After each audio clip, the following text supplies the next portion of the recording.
السلام علیکم۔ قرآن کے خلاف بہت سے مورچے بنے، کچھ اپنوں نے بنائے، بہت سے غیروں نے۔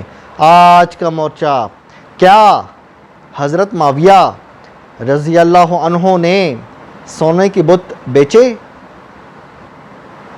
دوستو، حضرت معاویہ کے بارے میں ہمیں مختلف قسم کی روایات ملتی ہیں، اور چونکہ شیعہ حضرات انہیں پسند نہیں کرتے، اور میں بناؤں گا انشاءاللہ جمل، صفین، نہروان، ان تمام موضوعات پر بھی ویڈیو بناؤں گا، اور جن کتابوں کے اندر یہ روایات آئی ہیں ان پر بھی انشاءاللہ ویڈیو بنے گی۔ دوستو، شیعہ حضرات اور انجینئر علی مرزا، یہ چند روایات آج آپ کی خدمت عالیہ میں پیش کروں گا، جس کو لے کے یہ دونوں، کون؟ شیعہ اور انجینئر علی مرزا، حضرت معاویہ رضی اللہ عنہ کو نشانہ بناتے ہیں۔ میں دوستو یہ بات بہت پہلے کئی دفعہ کہہ چکا ہوں، کبھی بھی روایات پڑھ کر رسول اللہ کے صحابہ سے نفرت نہیں کرنا۔ اللہ نے قرآن میں کہہ دیا ان کے بارے میں، وَكُلًّا وَعَدَ اللَّهُ الْحُسْنَى، سب کے ساتھ اچھائی کا وعدہ ہے۔ یہ لوگ نہیں مانتے۔ شیعہ حضرات نے کہہ دیا صرف 3 صحابہ، باقی فیل، سب مرتد ہو گئے۔ انجینئر علی مرزا، اس نے کہا کہ حضرت معاویہ کو نکال دو، باقی سب پاس۔ کہتا ہے حضرت معاویہ اور 2-3 اور صحابہ ہیں نا، مغیرہ بن شعبہ اور عمر بن العاص اور ابن عمر وغیرہ وغیرہ، تنقید کرتا رہتا ہے نا اپنی ویڈیوز میں۔ اور تنقید کیوں کرتا ہے؟ ان روایات کی وجہ سے، یعنی اس کی گمراہی کا سبب یہ والی روایات بنی ہیں۔ دوستو، بسم اللہ کریں، اجازت ہے۔ آپ کی اسکرین پہ ابھی روایت چلے گی جس میں حضرت معاویہ پر سونے کے بت بیچنے کا الزام ہے۔ آئیے دیکھتے ہیں روایت۔ آپ کی اسکرین پہ روایت چل رہی ہے، یہ ہے امام طبری، ان کی کتاب تہذیب الآثار، اس میں سے روایت ہے۔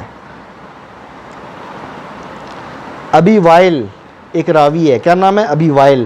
وہ کہتا ہے میں مسروق کے ساتھ تھا، ٹھیک ہے، تو ہمارے پاس ایک کشتی آئی، اس میں بت تھے سونے کے اور چاندی کے، جو حضرت معاویہ انڈیا کے لیے یعنی ہندوستان کے لیے بیچ رہے تھے۔ تو مسروق کہتا ہے اگر مجھے یہ ڈر نہ ہوتا کہ یہ لوگ مجھے قتل کر دیں گے تو میں ان بتوں کو پانی میں غرق کر دیتا۔ اب یہاں سے یہ کہتے ہیں دیکھا رسول اللہ کا صحابی بت بیچ رہا ہے، بت بیچ رہا ہے۔ دوستو، یہ روایت ضعیف ہے، آمش مدلس ہے۔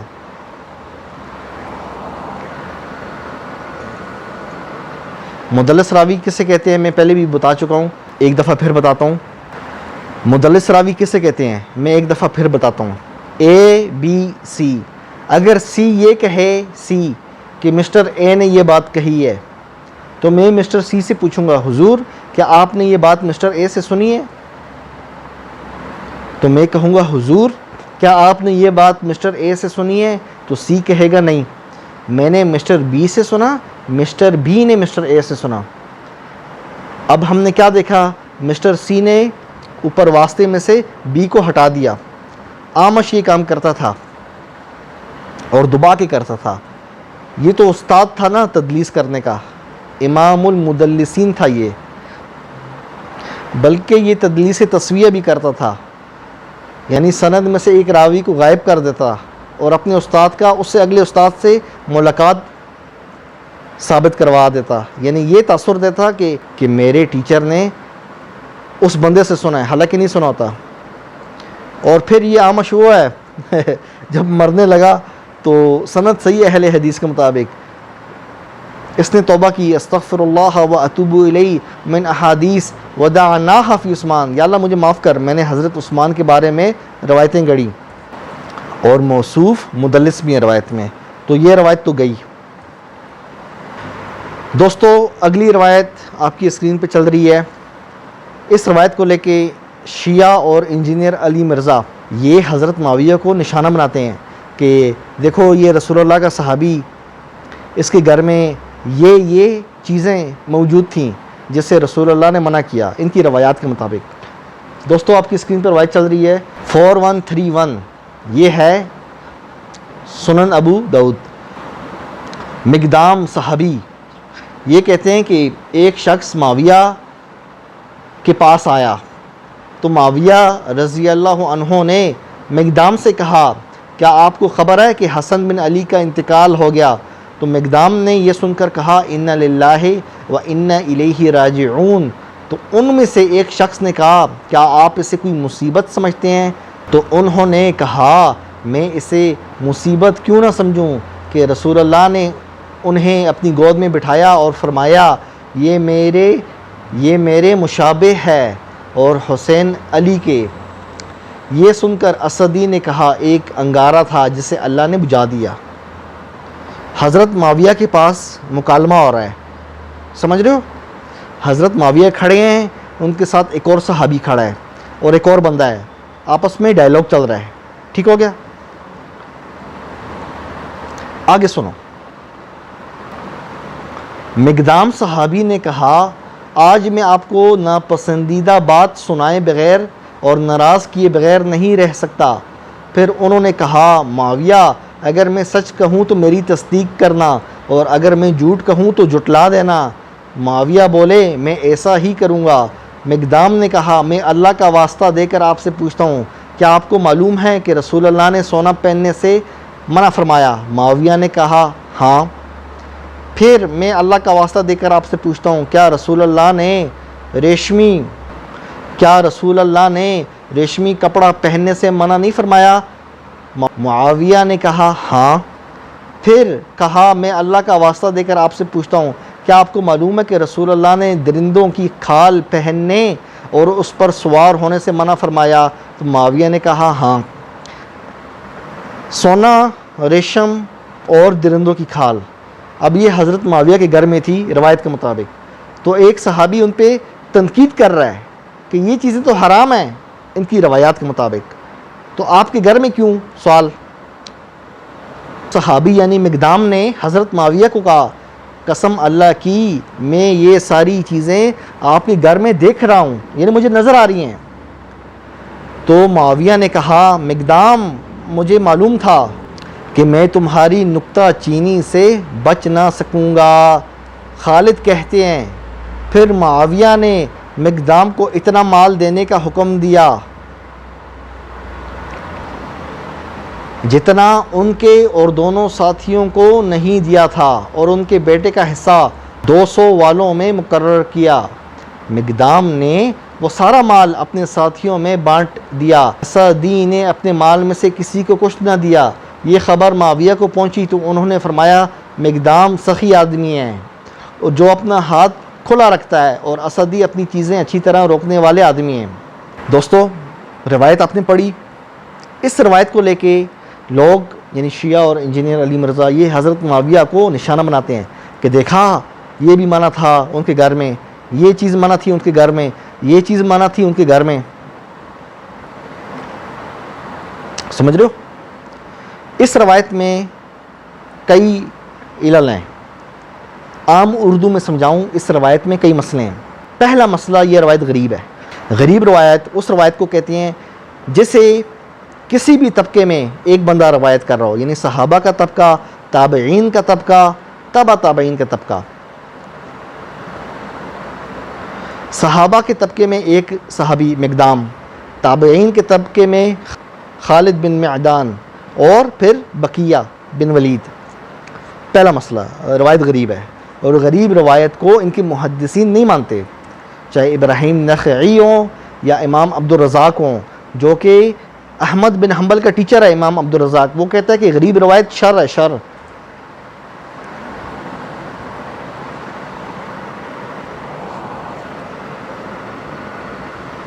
دوسرا مسئلہ دوستو، خالد راوی یہ مدلس بھی ہے، اس پہ تدلیس کا الزام ہے۔ اب ہمیں یہ نہیں پتا کہ اس نے مقدام صحابی سے یہ بات سنی ہے یا نہیں۔ تیسرا مسئلہ، سب سے بڑا مسئلہ، بقیہ راوی یہ مجروح بھی ہے اور مدلس بھی ہے اور تدلیس تسویہ بھی کرتا ہے۔ اب مسند کی روایت میں اگر کوئی کہے کہ حدثنا کا لفظ ہے، مسئلہ یہ کہ بحیر کے آگے عن کا لفظ ہے، یعنی یہ روایت اس کی تدلیس کی وجہ سے گئی، ضعیف قرار دی جاتی ہے۔ امام سفیان بن عیینہ بڑا محدث ہے اہل سنت کا، وہ کہتا ہے کہ بقیہ جو ہے نا یہ راوی، اس سے صرف ثواب وغیرہ اس میں روایات لیا کرو، باقی جو امپورٹنٹ جو اہم موضوعات ہیں اس میں نہیں لیا کرو۔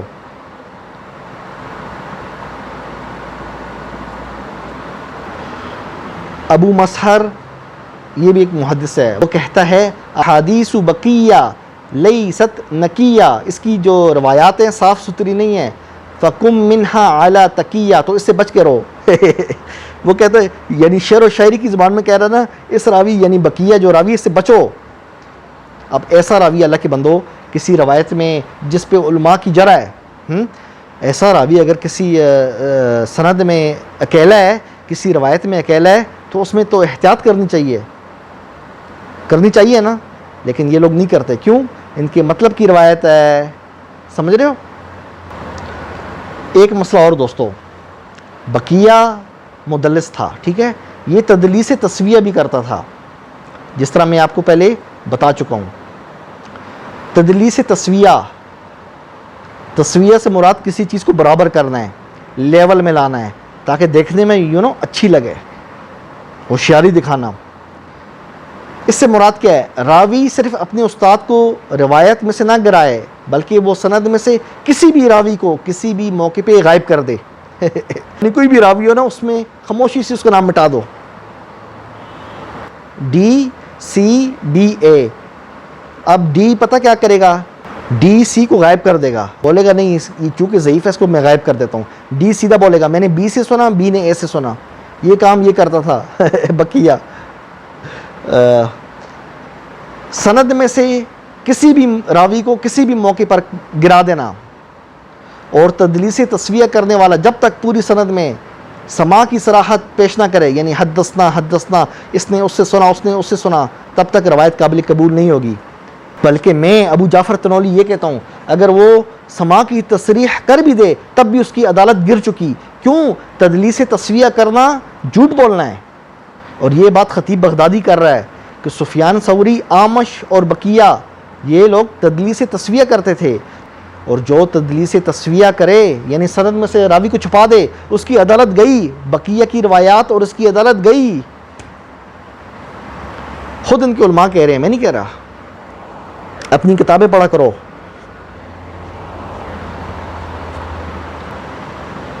اور یہ بات کتاب العلل امام ابو حاتم رازی سے جو منسوب ہے اس میں بھی ہے کہ انہوں نے اپنے والد سے نقل کیا کہ بقیہ تدلیس تسویہ کرتا تھا، اور خطیب بغدادی نے بھی یہ بات کی ہے، اور امام ابن جوزی نے بھی یہ بات کی ہے۔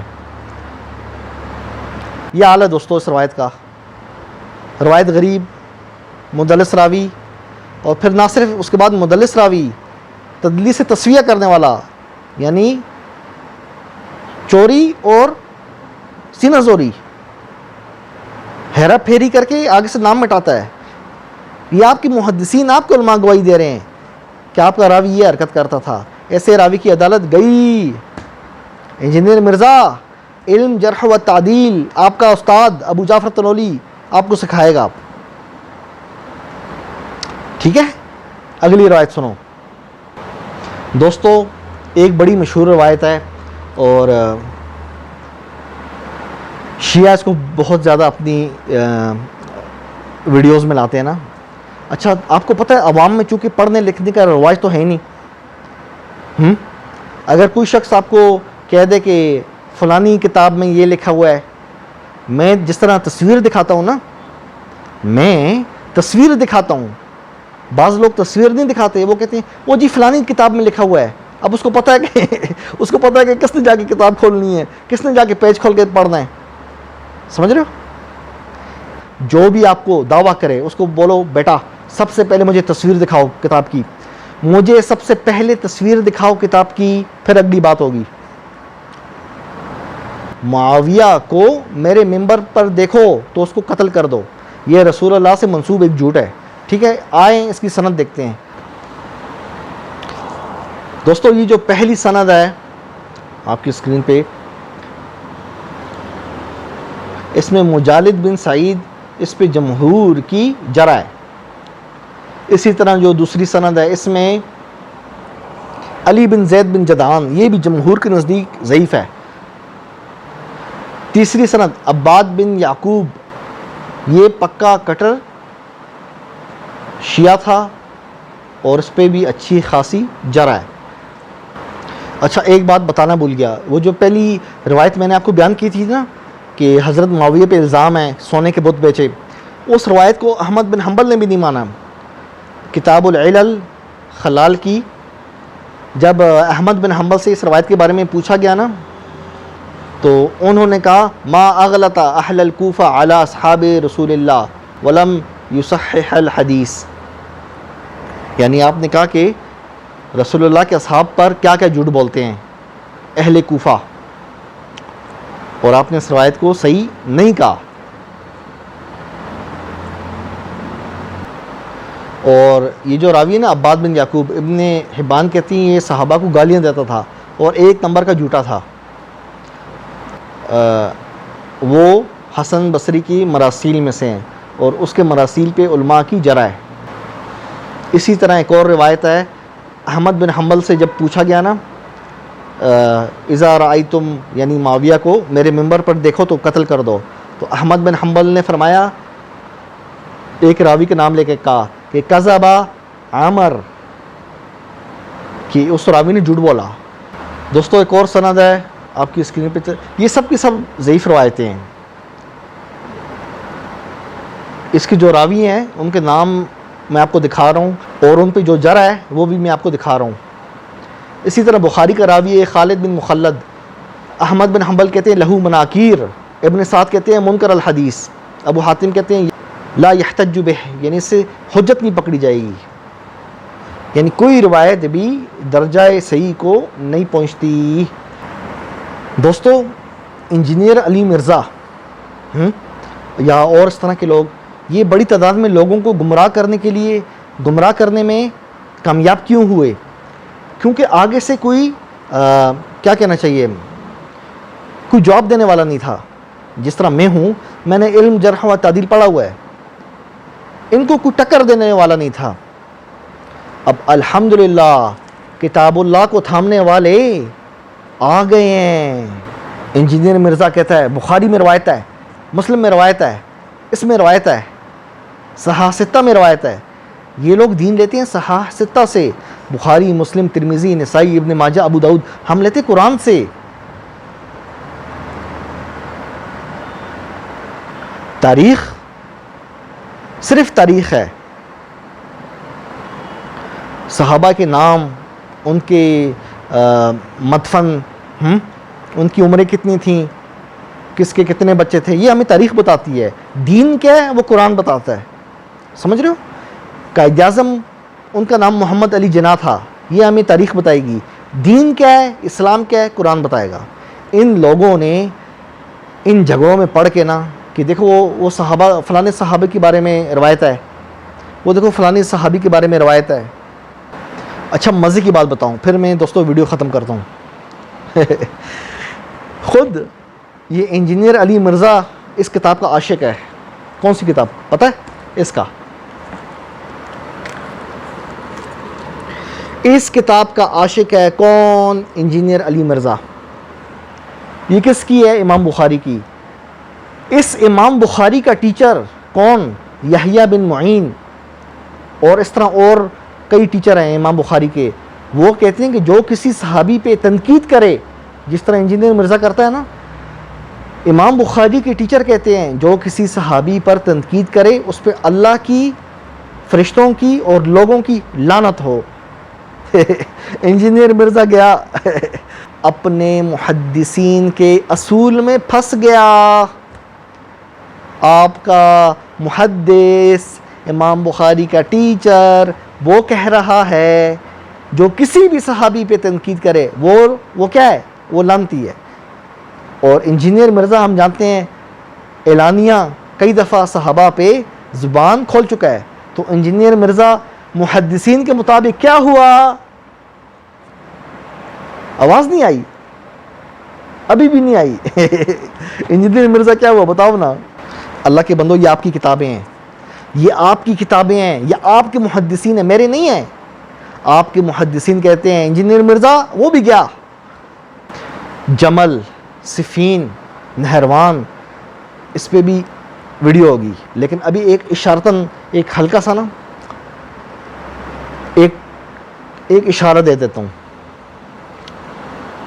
دوستو ایک بات یاد رکھنا، یہ چیزیں جمل، صفین، نہروان، فلانا، یہ وہ، سب سے زیادہ تفصیلات اس کی کس کتاب میں آئی ہیں پتہ ہے؟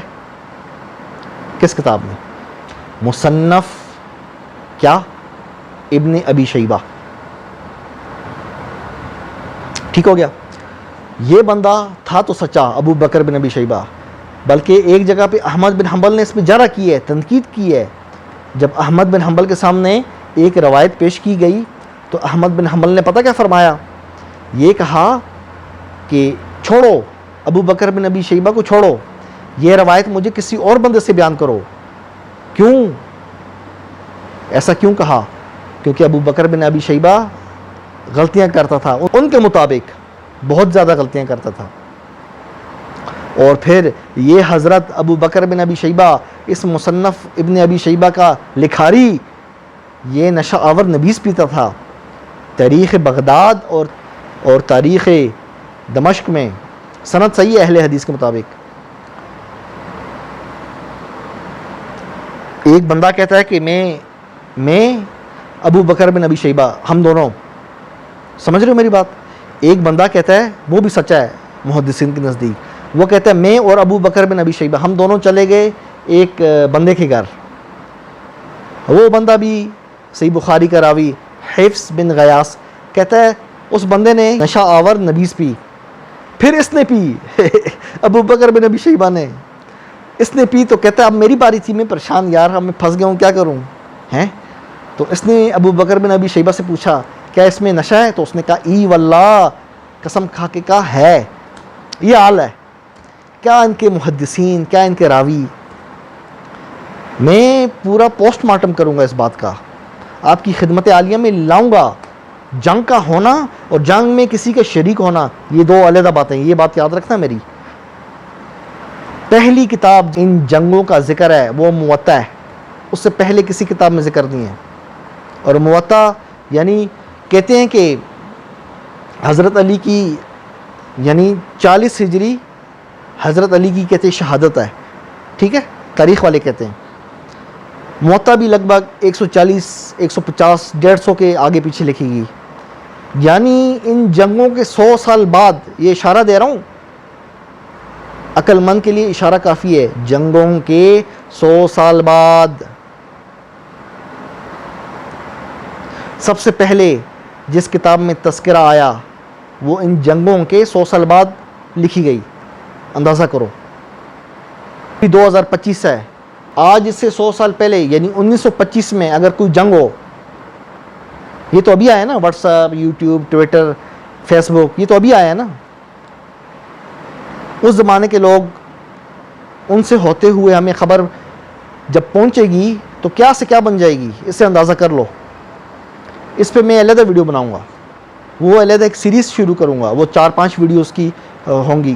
تمام کتابوں کا آپریشن ہوگا، ان کے محدثین کا بھی آپریشن ہوگا. اب روایت پرستی کا بت ٹوٹ رہا ہے. یہ صحابہ کو لعن طعن کرنا، وہ جی روایت آئی ہے، اچھا تو وہ روایت آ گئی ہے نا، تو ہم وہ روایت آ گئی ہے نا. اب جس طرح ابو طالب کو یہ کہتے ہیں کہ وہ کافر تھے، سنی کہتے ہیں نا اہل سنت کہ ابو طالب کافر تھے. کیوں کہتے ہیں؟ وہ جی وہ صحیح بخاری میں روایت ہے، ابن شہاب الزہری مدلس، اور روایت بھی غریب. جس طرح یہ بتائی تھی نا میں نے حضرت معاویہ والی روایت، یہ غریب ہے، اس طرح وہ روایت بھی غریب ہے. صحابہ کے طبقے میں ایک بندہ بیان کر رہا ہے، اور غریب روایت کو ان کے محدثین بھی نہیں مانتے. اس لیے میں کہتا ہوں کسی بھی شخص سے روایات پڑھ کر کبھی بھی زندگی میں نفرت نہیں کرنا. ٹھیک ہے دوستو، انشاءاللہ پھر بہت جلد آپ سے ملاقات ہوگی. چینل کو لائک کیجئے, سبسکرائب کیجئے, شیئر ہو جائے. میرے قرآن جیسا تو کوئی ہے ہی نہیں, تیرے ضعیف راوی تو کوئی شے ہی نہیں. قرآن زندہ باد.